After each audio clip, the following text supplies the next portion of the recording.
slip knot. Ito yung very popular na ginagamit natin. Pero karamihan, hindi natin alam kung ano ang tawag dito.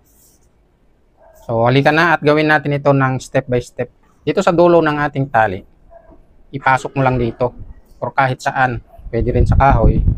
Tapos, silain mo lang. At mag-distansya ka lang ng halos 1 feet. Tapos, gumawa ka ng loop, papunta dito sa ilalim.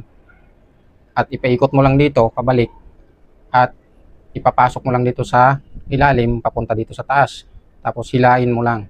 Ayan. Ayun, nakagawa na tayo ng slip knot. Napakadali lang. Pero para tumibay pa ito, lagyan pa natin siya ng half hitch.